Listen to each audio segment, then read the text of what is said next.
नमस्कार दोस्तों, आज मैं आपके सामने एक नई प्रेरक कहानी लेकर के प्रस्तुत हुआ हूँ। एक गांव में भागवत कथा का आयोजन किया गया। पंडित जी भागवत कथा सुनाने आए और पूरे सप्ताह कथा वाचन चला। पूर्ण आहुति पर दान दक्षिणा की सामग्री इकट्ठी कर घोड़े पर बैठ कर के पंडित जी रवाना होने लगे। उसी गांव में एक सीधा साधा गरीब किसान भी रहता था, जिसका नाम था धन्ना जाट। धन्ना ने अपने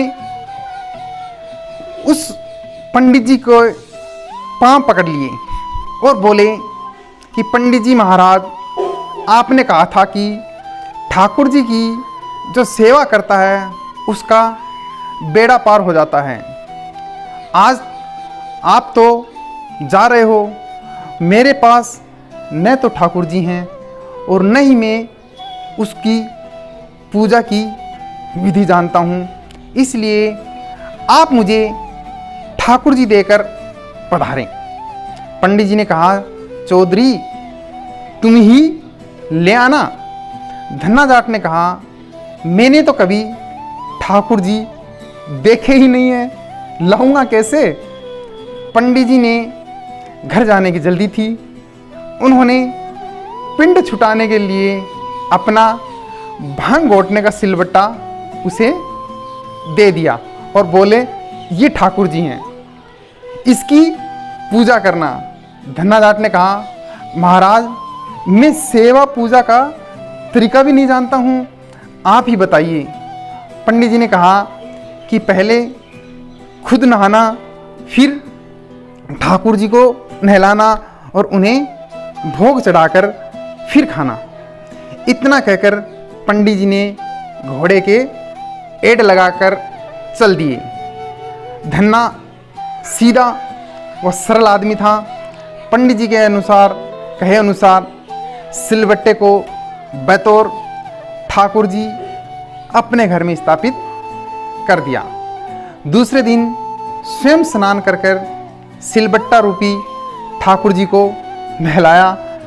विधवा माँ का बेटा था, खेती भी ज़्यादा नहीं थी, इसलिए भोग में अपने हिस्से के बाजरे का टिक्कड़ और एक मिर्च की चटनी रख दी। ठाकुर जी से धन्ना ने कहा, पहले आप भोग लगाओ। यानी कि उसने कहा कि ठाकुर जी महाराज पहले आप भोग लगाइए। तब अब जैसे ही उसने वह टिक्कड़ और रोटी ठाकुर जी के यहाँ रख दी, लेकिन उसने देखा कि ठाकुर जी ने तो भोग अभी तक नहीं लगाया है। फिर वो धन्ना जाट बोलने लगा कि महाराज मैं पंडित जी की तरह से धनवान तो हूँ नहीं, तो मैं आपको खीर पूड़ी और मोहन भोग लगाऊं। मैं तो गरीब आदमी हूँ और मेरे पास में यही रोटी और चटनी का भोग है, आइए और आप इसे लगाइए। अब साहब ठाकुर जी कैसे भोग लगाते उसका। अब बार बार में वो यही बात दोहराता कि खीर पूड़ी मेरे बस की बात नहीं है। ठाकुर जी ने भोग नहीं लगाया। धन्ना ने सारा दिन भूखा ही रहा। इसी तरह वह हर रोज़ एक बाजरे का ताज़ा टिक्कड़ और मिर्च की चटनी रख देता एवं भोग लगाने की ठाकुर जी से प्रार्थना करता। ठाकुर जी तो पसीजते ही नहीं रहे। यह क्रम निरंतर 6 दिन तक चलता रहा। 6ठे दिन धन्ना बोला, ठाकुर जी चटनी रोटी खाते क्यों नहीं हो, शर्माते हो क्या? आप कहो तो मैं आंखें मूंद लूँ, आप कहो तो मैं आंखें मूंद लूँ, फिर खा लो। ठाकुर जी ने फिर भी भोग नहीं लगाया। धन्ना भी भूखा प्यासा रहा। 7वें दिन धन्ना जाट अपनी बुद्धि पर उतर आया, फूट फूट कर रोने लगा और कहने लगा, सुना था आप दीन दयालु हो, पर आप भी गरीब की सुनते ही नहीं हो। मेरा रखा यह टिक्कड़ एवं चटनी नहीं खाते हो, मत खाओ, अब मुझे भी नहीं जीना है। इतना कहकर उसने सिलबट्टा उठाया और अपने सिर फोड़ने के लिए तैयार हुआ। अचानक सिलबट्टे से एक प्रकाश पुंज प्रकट हुआ एवं धन्ना का हाथ पकड़ लिया और कहा, देख धन्ना, मैं तेरी चटनी टिक्कड़ खा रहा हूँ। ठाकुर जी बाजरे का टिक्कड़ व मिर्च की चटनी मज़े से खा रहे थे। जब आधा टिक्कड़ खा लिया तो धन्ना बोला, क्या ठाकुर जी मेरा पूरा टिकड़ी खाओगे? मैं भी 6 दिन से भूखा प्यासा हूँ, आधा टिक्कड़ तो मेरे लिए भी छोड़ दो। ठाकुर जी ने कहा कि तुम्हारी चटनी रोटी बड़ी मीठी लग रही है, तू दूसरी खा ले। धन्ना ने कहा, प्रभु माँ मुझे एक ही रोटी देती है, यदि मैं दूसरी लूँगा तो माँ भूखी रह जाएगी। प्रभु ने कहा, फिर ज़्यादा क्यों नहीं बनाते? धन्ना ने कहा, खेत छोटा सा है और मैं अकेला।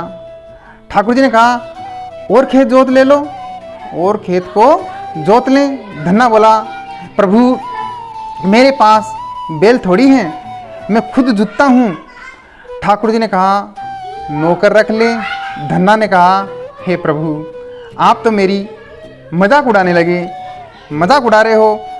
नौकर रखने की हैसियत होती तो 2 वक्त की रोटी न खा लेता मैं, हम माँ बेटे।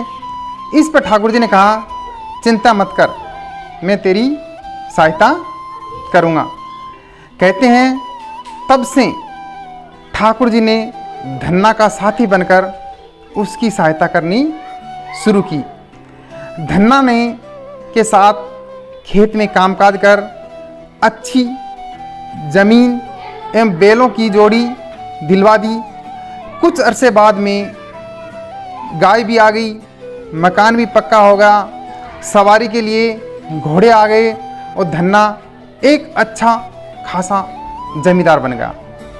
कई साल बाद पंडित जी पुनः धन्ना के गांव में भागवत कथा करने आए। धन्ना ने भी उनके दर्शन हो गए।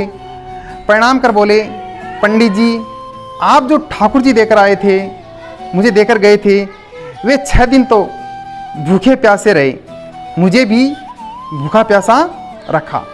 7वें दिन उन्होंने भूख के मारे परेशान होकर मुझ गरीब की रोटी खा ही ली।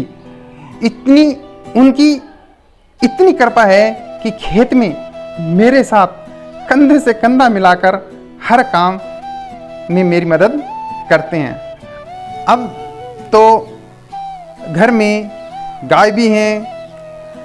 भागवत कथा के 7 दिन के लिए दूध का सीधा यानी कि बंधी का घी दूध मैं आपके लिए, आपके भागवत कथा के लिए भेजूंगा। पंडित जी ने सोचा कि मूर्ख आदमी है, मैं तो भांग घोटने का सिलबट्टा देकर गया था। गांव में पूछने पर लोगों ने बताया कि चमत्कार तो हुआ है। धन्ना अब गरीब नहीं रहा है, जमींदार बन गया है।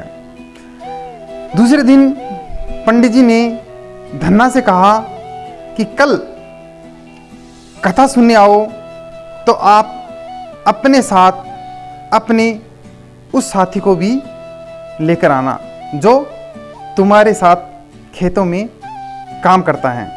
घर आकर धन्ना ने प्रभु से निवेदन किया कि कथा में चलो, तो प्रभु ने कहा मैं नहीं चलूँगा। धन्ना बोला, तब क्या उन पंडित जी को आपसे मिलने के लिए घर ले आऊं? प्रभु ने कहा, बिल्कुल नहीं, मैं झूठी कथा कहने वाले से नहीं मिलता।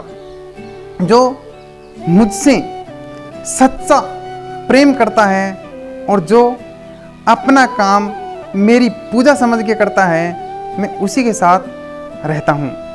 सत्य ही कहा है, भक्त के वश में है भगवान। धन्यवाद दोस्तों। यदि आपको मेरी कहानी पसंद आई हो तो प्लीज़ लाइक करना, कमेंट करना, और यदि आप मेरे चैनल पर पहली बार आए हैं तो प्लीज़ चैनल को सब्सक्राइब करके घंटे का बटन अवश्य दबाना। धन्यवाद। Thank you.